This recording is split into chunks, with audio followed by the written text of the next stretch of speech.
Hello बच्चों, TWS परिवार में आप सभी का स्वागत है बच्चों। तो इस क्लास में हम लोग कर रहे हैं क्लास 10th का मैथमेटिक्स। ये क्लास बेसिकली बच्चों डॉक्टर मनोहरे बुक पर बेस्ड है, ठीक है, जिसमें हम लोग प्रश्नावली 3C तक कवर कर चुके हैं बच्चों, जो कि हम लोग अभी कर रहे हैं इसमें दो चर वाले रैखिक समीकरण, ठीक है। दो चर वाले रैखिक समीकरण को बीजगणितीय तरीके से किस प्रकार से हम लोग हल करेंगे, ठीक है, जिसके लिए हमने दो मेथड अभी तक कर लिया था, एक विलोपन और दूसरा प्रतिस्थापन। अभी तीसरा मेथड हम लोग सीखने वाले हैं वज्र गुणन विधि, ठीक है बच्चों। तो इसमें मैं आप लोगों को सबसे पहले एक फॉर्मूला बताऊंगा, जिस फॉर्मूले का निगमन भी करके मैं दिखाऊंगा बच्चों, ठीक है। वो आप लोग सीख लेंगे तो क्वेश्चन करने में आप लोगों को बहुत ही आसानी होगी, ठीक है।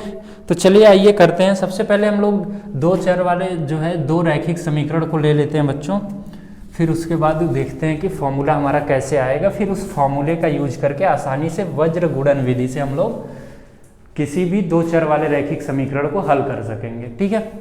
तो चलिए सबसे पहले ले लेते हैं दो चर वाला रैखिक समीकरण, ठीक है। ax plus b y plus c बराबर 0, ये हमारा हो जाएगा पहला समीकरण, ठीक है। इसको समीकरण 1 हमने दे दिया। अभी दूसरा लेते हैं a dash x plus B dash Y plus C dash बराबर 0, ठीक है। ये समीकरण 2 हो गया, ठीक है। अभी हमने इसके हल करने की बच्चों एक विलोपन विधि सीखी थी, ठीक है। तो विलोपन विधि का यूज करके इसमें भी एक बार x को हम लोग विलुप्त करेंगे, एक बार y को विलुप्त करेंगे। देखिए कैसे करते हैं। तो सबसे पहले हम लोग क्या करते हैं, देखिए x को अगर हमें विलुप्त करना है तो देखिए इसमें हम लोग a डैश से गुणा करते हैं और इसमें a से गुणा करेंगे, ठीक है। फिर दोनों समीकरण को घटाएंगे तो ये वाला पोर्शन जो है, इस चर वाला पोर्शन x वाला कट जाएगा, इसके गुणांक क्योंकि बराबर हो जाएंगे जब हम a और a डैश से इसमें गुणा करेंगे तो, ठीक है। तो चलिए करके देखते हैं। तो समीकरण 1 गुणे a डैश और समीकरण 2 गुणे a करने पर, ठीक है बच्चों, ये हम लोग करेंगे। देखिए समीकरण 1 में a डैश से गुणा करते हैं तो हमारा क्या आएगा, देखिए a dash ax plus a dash B y plus c a dash c, ठीक है बच्चों, बराबर 0 में a डैश का गुणा करेंगे तो वो 0 ही हो जाएगा। तो अभी इसको हम लोग दे देते हैं समीकरण 3, ठीक है। समीकरण 2 तक तो हो चुका है, तो समीकरण 3। अभी समीकरण 2 में जो है बच्चों a से गुणा करते हैं हम लोग, ठीक है। तो समीकरण 2 में अगर a से गुणा करेंगे तो a dash x plus A B dash Y plus A C dash बराबर 0। 0 में a का गुणा होगा तो फिर से 0 ही आएगा, क्योंकि आप लोग को पता ही है कि 0 में किसी भी चीज़ का गुणा करते हैं तो वो 0 हो जाता है, ठीक है। अभी क्या करेंगे बच्चों कि इन दोनों समीकरण को घटाएंगे, ठीक है। देखिए तो समीकरण 3 माइनस समीकरण 4 करने पर, ठीक है, करने पर। अभी देखिए इसमें क्या होगा जब इसको हम लोग माइनस, चलिए लिखकर मैं आपको बताता हूँ, ठीक है। देखिए a dash a x plus A dash B y plus A dash c बराबर 0, ठीक है। और दूसरा क्या हमारे पास है, a dash x plus A B dash Y plus A C dash बराबर 0, ये है बच्चों। अभी जब इसको माइनस हम लोग करेंगे बच्चों, ठीक है, तो देखिए जब माइनस करेंगे तो ये यहाँ पे प्लस है, ये माइनस हो जाएगा, ये प्लस है, ये माइनस हो जाएगा, ये प्लस है, ये माइनस हो जाएगा बच्चों, ठीक है। तो ये देखिए कैंसिल हो जाएगा क्योंकि इसका गुणांक भी बराबर है, x तो है ही दोनों, ठीक है। तो ये कट जाएगा, मतलब 0 हो जाएगा अगर इसको घटाएंगे। तो हमारे पास बचता क्या है बच्चों, देखिए a dash B Y minus A B dash Y plus A dash C minus A C dash बराबर 0, ठीक है बच्चों। अभी आइए इसको आगे करते हैं हल, यहीं पे कर लेते हैं, जगह अभी काफ़ी है, ठीक है। तो इसको ये देखिए, ये हमारा जो है अचर पद होगा, क्योंकि देखिए ये a डैश जो है हमने एक वास्तविक संख्या है और c पहले से जो हमारे रैखिक समीकरण में अचर पद है, तो ये अचर पद ही होगा। तो इस अचर पद को एक साइड में कर लेते हैं बच्चों, इस साइड लेकर जाते हैं। तो देखिए और इसमें से y को कॉमन हम ले सकते हैं, क्योंकि देखिए दोनों में y है, तो हमारा क्या बचेगा इसमें, देखिए a dash B minus A B dash और y को हमने ले लिया कॉमन, बराबर इसको इस साइड ले जाएंगे तो ये हो जाएगा minus A dash C plus A C dash, हो जाएगा ऐसा बच्चों, ठीक है। तो अभी क्या करेंगे कि दोनों में से माइनस को कॉमन ले लेते हैं बच्चों, ठीक है। तो देखिए अगर हम माइनस इसमें से कॉमन लेंगे तो ये वाला प्लस हो जाएगा, तो ए बी डैश हो जाएगा और ये माइनस ए डैश बी हो जाएगा, ठीक है, इंटू वाई बराबर। अभी इसमें से जब हम माइनस कॉमन लेंगे बच्चों तो ये प्लस वाला तो माइनस हो जाएगा, ये माइनस वाला प्लस हो जाएगा, तो ए डैश सी माइनस ए सी डैश। देखिए माइनस कॉमन लेने का मतलब होता है बच्चों, देखिए अगर इस माइनस का हम अंदर गुणा करते हैं तो क्या आएगा हमारा, ये माइनस ए डैश सी आ जाएगा और ये माइनस और माइनस कितना होता है, माइनस गुणे माइनस प्लस हो जाता है, तो ये प्लस ए सी डैश आएगा, ठीक है। कोई प्रॉब्लम तो नहीं है? अगर कोई दिक्कत हो भी तो आप लोग बता सकते कमेंट करके, ठीक है, तो आप लोगों को अगली क्लास में सब कुछ सही करवा दिया जाएगा। ये देखिए ये माइनस और ये माइनस कैंसिल हो जाएगा, ठीक है। तो चलिए यहाँ पे करते हैं आगे का, ठीक है। देखिए ये माइनस कैंसिल हो गया, तो हमारे पास बचा गया बच्चों A B dash minus A dash B Y बराबर A dash C minus A C dash, ठीक है। अभी इसको इस साइड लेकर जाते हैं हम लोग और इसको इधर की साइड लेकर आएंगे, ठीक है। तो देखिए इसको इधर की साइड लाएंगे तो y बटे ए डैश सी माइनस ए सी डैश हो जाएगा, ठीक है, बराबर 1 बटे A B dash minus A dash B बच गया, ठीक है। ये कौन सा समीकरण बन जाएगा हमारा, समीकरण 5, ठीक है बच्चों। ये हमारा हो गया समीकरण 5, ठीक है। अब क्या करने वाले हम लोग बच्चों, जैसे यहाँ पे हमने x को विलुप्त किया था, मतलब x के गुणांक को बराबर करके दोनों समीकरण को माइनस किया था, अभी अगला स्टेप इसका क्या होगा कि हम y के गुणांक को बराबर करेंगे, फिर दोनों समीकरण को माइनस करेंगे। चलिए करते हैं, देखते हैं। अभी अगर हम समीकरण 1 में b डैश से गुणा कर देते हैं और समीकरण 2 में जो है b से गुणा करते हैं, चलिए करते हैं। तो देखिए समीकरण 1 गुणे b डैश और समीकरण 2 गुणे b करने पर इससे जो फॉर्मूला निकल कर आएगा ना बच्चों, तो उसको याद करना थोड़ा मुश्किल होता है, तो मैं आप लोगों को एक शॉर्ट ट्रिक बताऊंगा जिससे आप उस फॉर्मूले को आसानी से याद रख सकेंगे, ठीक है। चलिए ये करते हैं, देखते हैं क्या आता है। देखिए b डैश का समीकरण 1 में गुणा करेंगे तो b dash a x plus b dash B y plus B dash c बराबर 0। ये कौन सा समीकरण हो जाएगा, समीकरण 6, ठीक है, क्योंकि ये समीकरण 5 था तो इसके बाद 6 हो जाएगा। ऐसे ही अभी समीकरण 2 में b का गुणा करते हैं तो क्या आएगा, देखिए b a dash x plus b b dash Y plus b c dash बराबर 0। ये हो गया हमारा समीकरण नंबर 7। अब इन समीकरण 6 और 7 को हम लोग माइनस करेंगे बच्चों, ठीक है। तो समीकरण 6 माइनस समीकरण 7, ठीक है। तो क्या आएगा, देखिए समीकरण 6 माइनस समीकरण 7 करेंगे, देखिए तो करते हैं minus b dash a x plus B dash B y plus B dash c बराबर 0 और b a dash x plus b b dash Y plus b c dash बराबर 0। अब इसको माइनस करेंगे हम लोग, तो ये माइनस ये माइनस ये माइनस, ठीक है। तो ये देखिए ये नहीं, जल्दबाजी में हो जाता है बच्चों कभी कभी, ठीक है। ये वाला थोड़ी ना बराबर है हमारा, देखिए इसके गुणांक थोड़ी बराबर है, जो कि ये हम काट देंगे, ऐसे थोड़ी होता है, ठीक है। इसमें देखिए इसका गुणांक बराबर है तो ये कैंसिल हो जाएगा y वाला, ठीक है। तो यहाँ पे हमारा देखिए क्या बचा, b डैश ए यक्स, ठीक है, माइनस बी ए dash x plus B dash सी माइनस बी सी डैश बराबर 0, ठीक है। अभी फिर से इस अचर पद को इस साइड लेकर जाते हैं बच्चों, और इसमें से देखिए x को कॉमन लेंगे तो b डैश ए या B dash a minus B A dash x, और इसको इस साइड लाएंगे तो ये इस साइड जाके प्लस हो जाएगा, तो बी सी डैश और माइनस बी डैश सी, ठीक है बच्चों। देखिए ये ऐसा हो जाएगा, कोई प्रॉब्लम तो नहीं है आता किसी को? कोई भी प्रॉब्लम हो तो आप बता सकते हैं, कमेंट बॉक्स आपके लिए खुला है बच्चों, ठीक है।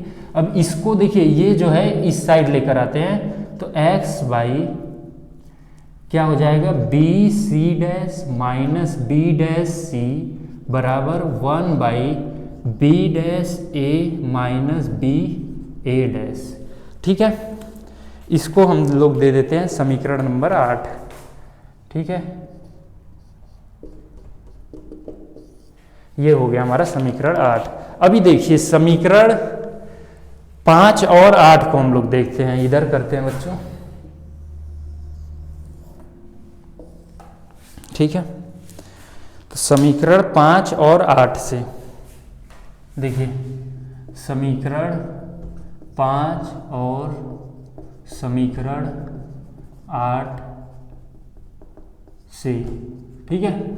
देखिए अभी देखिए समीकरण 5 और 8 में ये देखिए राइट साइड का, ठीक है, ये राइट साइड और ये दोनों बराबर हैं क्या, A B dash minus B A dash minus B A dash.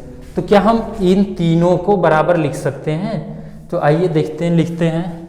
ये देखिए y बटे ए डैश सी माइनस ए सी डैश बराबर x बटे b c dash minus b dash c बराबर, और ये ठीक है, ये दोनों देखिए बराबर ही है, मतलब इसमें बस इधर उधर लिखा गया, तो इससे तो कोई फर्क पड़ने वाला है नहीं बच्चों, ठीक है। तो A B dash minus A dash B, ठीक है। ये हो गया आपका फॉर्मूला वज्र गुणन करने का, ठीक है। इसी से अगर आपको कहेगा कि वज्र गुणनखंड विधि से किसी बीजगणितीय समीकरण को हल कीजिए, तो आप इस तरीके से करने वाले हैं बच्चों, ठीक है। ऐसे करेंगे इस तरीके से। अभी ठीक है, इसको बच्चों थोड़ा याद रखने में थोड़ी मुश्किल होगी आप लोगों को, तो आप लोगों को डायरेक्ट कैसे करना है, और इतना बड़ा तो आप करेंगे नहीं ना, इतना बड़ा करने में तो बहुत ही टाइम निकल जाएगा बच्चों, और गुणनखंड करने में तो बहुत दिक्कत आ जाएगी, ठीक है। तो इसका एक छोटा तरीका मैं आप लोगों को बताता हूँ, ठीक है। देखिए सबसे पहले आप लोगों को क्या करना है कि ये देखिए एक गोला, ये देख लीजिए, ठीक है, ये है, मान लीजिए हम इस पे क्लॉकवाइज घूमते हैं, ठीक है, तीर की दिशा में, ठीक है। तो देखिए अगर मैं यहाँ पे यक्स लिख देता हूँ, यहाँ पे वाई और यहाँ पे सी, देखिए अगर किसी बीजगणितीय समीकरण को उसके मानक रूप में लिखते हैं बच्चों, तो पहले एक चर पद को लिखा जाता है, फिर दूसरे चर पद को, फिर उसके बाद अचर पद आता है, ये उसका मानक रूप होता है, जैसा कि आप लोगों को ये पिछली क्लास में बताया जा चुका है बहुत ही अच्छे से, ठीक है। अब देखिए हमारे पास ये दोनों समीकरण है, ठीक है। अब इनको अगर हमें वज्र गुणनखंड विधि से एक, ठीक है, तरीके से हल करना है, तो सबसे पहले हम लोग पहला अचर पद ले लेंगे, ठीक है, पहला अचर पद को लिखेंगे। उसके बाद क्या करने वाले हम लोग बच्चों कि जो दूसरे अचर पद का गुणांक होता है वो यहाँ पे लिखते हैं। देखिए पहले अचर पद के बाद हमारा दूसरा आता है अचर पद, तो इसमें भी पहले अचर पद के बाद दूसरा अचर पद लिखा हुआ है, तो उसके गुणांक को यहाँ पे लिखेंगे। तो क्या है वो, b है, देखिए दूसरे अचर पद का गुणांक, और फिर इसके बाद हम दूसरे चर पद का गुणांक बच्चों b है, ठीक है, ये चर पद होता है ना, ठीक है, तो b है। फिर उसके बाद क्या आता है हमारा, देखिए अचर पद आ जाता है, ठीक है, तो यहाँ पे लिख देंगे अचर पद, ठीक है। फिर ऐसे ही दूसरे समीकरण का, जो पहले समीकरण का जो भी गुणांक यहाँ पे लिखा जाएगा, सेम दूसरे समीकरण का वही गुणांक यहाँ पे लिखा जाएगा, ठीक है। तो देखिए दूसरे समीकरण का दूसरे चर पद का गुणांक हमारा b डैश है, और फिर जो है दूसरे समीकरण का अचर पद c डैश है, ठीक है, उसको यहाँ पे लिख दिया। ऐसे ही सेम काम y के लिए करेंगे। अभी देखिए यहाँ पे जब y हमने लिखा, ठीक है, तो y के बाद सबसे पहले हमारे पास क्या आता है, c अचर पद आता है, इसमें भी देखिए y के बाद अचर पद आता है, तो यहाँ पे जो है अचर पद को लिख देंगे। अब देखिए अचर पद के बाद हमारा पहला जो है चर पद आ गया इसमें, या फिर इसमें भी वही काम है बच्चों की, इधर से घूमते हुए गए, यहाँ से घूमते घूमते फिर यहाँ पहुँचेंगे। फिर तो शुरू से ऐसे, जैसे आप किसी ग्राउंड में रनिंग करते हैं तो ऐसे दौड़ते दौड़ते यहाँ जाते हैं, फिर यहाँ से ऐसे ऐसे करते हैं। तो अगर हम यहाँ पहुँच गए तो उसके बाद हमें तो यहाँ पे ना आना पड़ेगा, ठीक है। तो इस प्रकार से पहले लिख देंगे यहाँ पे, पहले जो है चर पद का गुणांक, सेम उसी तरह दूसरे समीकरण का कर देंगे। अभी जब अचर पद को लिखना होगा तो यहाँ पे 1 लिखेंगे बच्चों, 1 बट्टे में लिखेंगे। अब देखिए इसमें क्या करेंगे, जब यहाँ से हम लोग शुरुआत कर रहे हैं तो यहाँ इसके बाद हमारा आता है ये, तो यहाँ पे हम लोग लिखेंगे पहले चर पद का गुणांक, ठीक है। पहले चर पद का गुणांक a है, फिर उसके बाद दूसरे पे जाएंगे, ऐसे ही दूसरे समीकरण का हम लोग लिख देंगे, ठीक है। ये इतना लिखना आप लोगों को समझ में आ गया। एक बार मैं फिर से बता देता हूँ कैसे लिखना है। सबसे पहले हमें पहला चर पद लिखना है, उसके बाद यहाँ पे दूसरे चर पद का गुणांक, फिर अचर पद, ऐसे ही दूसरे समीकरण का नीचे लिख लेना है, ठीक है। फिर यहाँ पे जो है हमारा दूसरा चर पद लिखना है, फिर यहाँ अचर पद, और पहले दूसरे के बाद ये अचर पद आता है और ये पहला, तो इसका गुणांक। इसी प्रकार दूसरे समीकरण का नीचे, फिर इसके बाद यहाँ पे जो है 1 बटे लिखना है। जब हमें अचर पद वाला लिखना होगा तो 1 बटे करके लिखेंगे, ठीक है। देखिए अचर पद के बाद हम लोग कहाँ पहुँच जाएंगे, इस पे, तो ये a और फिर y का गुणांक b, यहाँ पे देखिए ऐसे ही दूसरे समीकरण के लिए। अब क्या करेंगे बच्चों, देखिए इसका गुणा हमें इसमें करना है, इसका गुणा हमें इसमें करना है, इसका गुणा हमें इसमें करना है, इसका गुणा हमें इसमें करना है, इसका गुणा हमें इसमें करना है, इसका गुणा हमें इसमें करना है, ठीक है बच्चों।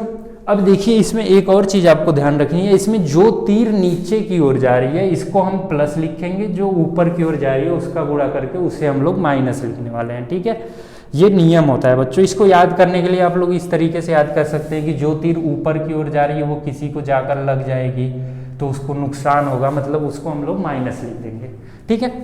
तो चलिए लिखते हैं, देखते हैं क्या आता है। तो देखिए यक्स बटे, अभी इसका पहले गुणा करेंगे बी सी डैश, ठीक है, बी सी डैश, ठीक है, बी सी डैश, और इसका गुणा इसमें करके माइनस लिखने वाले हैं, तो बी डैश सी, ठीक है।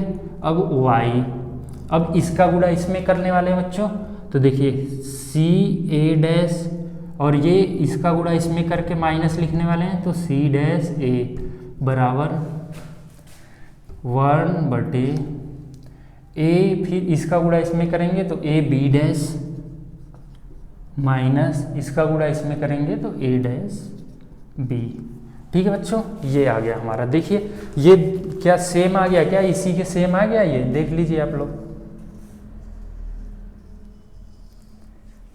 ये दोनों बिल्कुल सेम आ गया, ठीक है। तो इस तरीके से आप लोग इस मेथड का यूज करके वज्र गुणन को आसानी से कर सकते हैं। इतना बड़ा आपको करने की जरूरत नहीं है, लेकिन ये डेरिवेशन आपको आना चाहिए, इसलिए मैंने आप लोगों को यहाँ पे करवा दिया। एग्जाम में आप लोग इसी मेथड से कर देंगे तब भी आपको पूरा नंबर मिल जाएगा बच्चों। और इस मेथड का यूज तभी करना है बच्चों जब आपसे स्पेशली कहा जाए कि वज्र गुणनखंड विधि से बीजगणितीय समीकरण को हल कीजिए, ठीक है। चलिए हम लोग कुछ प्रश्नावली के आपके क्वेश्चन कर लेते हैं, उसके बाद इस क्लास को ख़त्म करेंगे। और जो भी क्वेश्चन रह जाएगा आप लोग घर पे ट्राई कीजिएगा उसको, ठीक है। और कुछ नहीं समझ में आता है या कोई भी प्रॉब्लम होती है तो कमेंट बॉक्स आपका है, आइए वहाँ पे बच्चों, ठीक है। हमसे अपनी प्रॉब्लम को बताइए, फिर तो आपके प्रॉब्लम को सॉल्व करवाया जाएगा। और क्लास को शेयर करो यार अपने दोस्तों के साथ थोड़ा। तो आइए चलते हैं आपके प्रश्नावली से, आपके बुक से ही क्वेश्चन करवाया जा रहा है, जिससे कि आपको एग्ज़ाम में भी बहुत ज़्यादा हेल्प मिले आपको, ठीक है। तो अभी प्रश्नावली 3D की ओर चलते हैं हम लोग। प्रश्नावली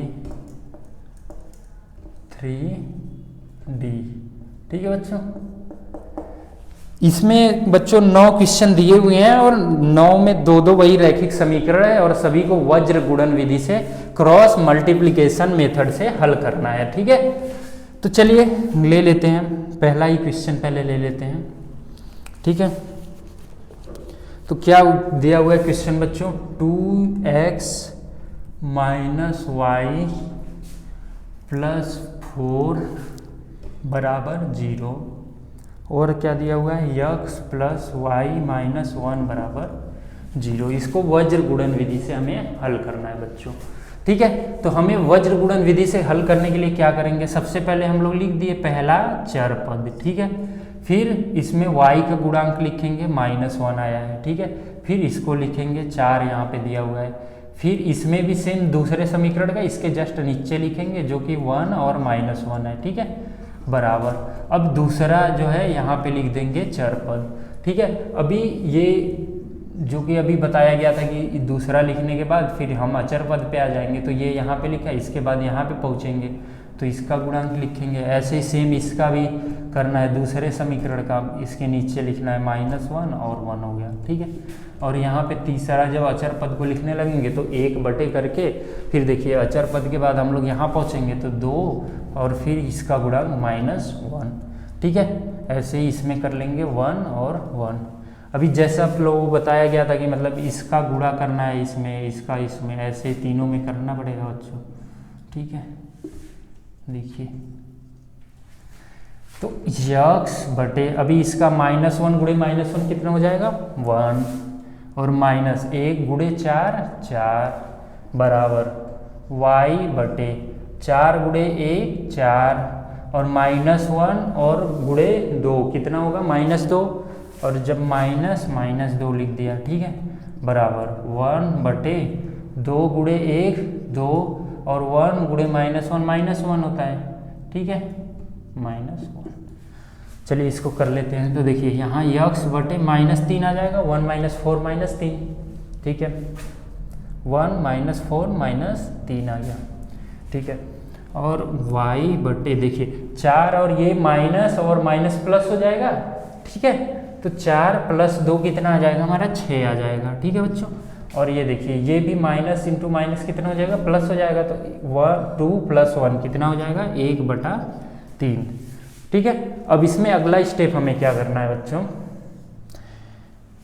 यहाँ बराबर का निशान है ना, तो एक बार जो है इसमें देखिए यहाँ पे इसमें और इसमें दो में चर पद है, ठीक है, और ये तो अचर पद ही है, तो एक बार इस चर पद को इसके बराबर लेंगे और एक बार इसको इसके बराबर लेंगे, जिससे हमें x और y का मान मिल जाएगा, ठीक है।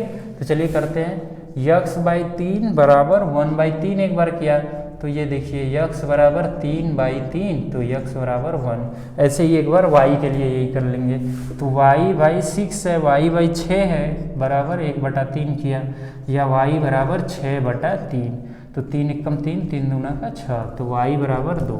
हमारा क्या आ गया आंसर बच्चों, x बराबर 1 और y बराबर 2, ये हमारा हो जाएगा आंसर, ठीक है। इस प्रकार से हम लोग इसको हल करने वाले हैं, ठीक है। एक और एग्जाम्पल आप लोगों को करवा देता हूँ मैं आपके प्रश्नावली से ही।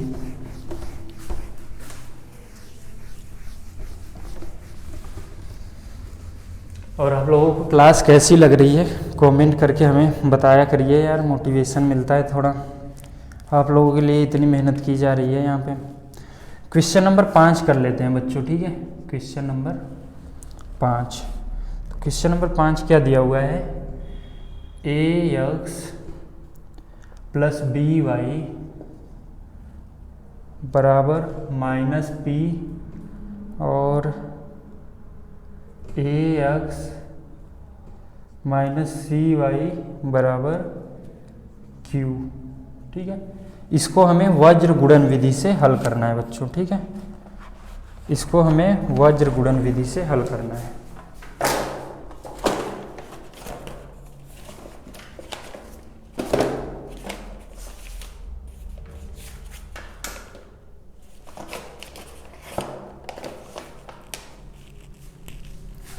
चलिए करते हैं, फिर से वही काम हम शुरू करेंगे कि पहले हमने x लिख लिया यहाँ पे, ठीक है, x। अभी हमें क्या करना है, देखिए इसके हिसाब से ही हमें चलना है हमेशा।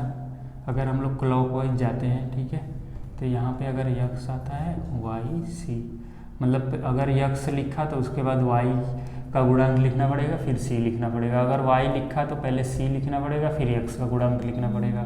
अगर x लिखा तो y का गुणांक लिखना पड़ेगा, फिर c लिखना पड़ेगा। तो यही काम करना है। तो यहाँ x लिखा तो इसके बाद क्या आता है, y का गुणांक लिखना पड़ेगा, वो है सबसे पहले हमें क्या कर लेना है बच्चों, ऐसे नहीं हल करना है, ठीक है। इसमें इसको पहले हमें एक साइड कर लेना है दोनों को।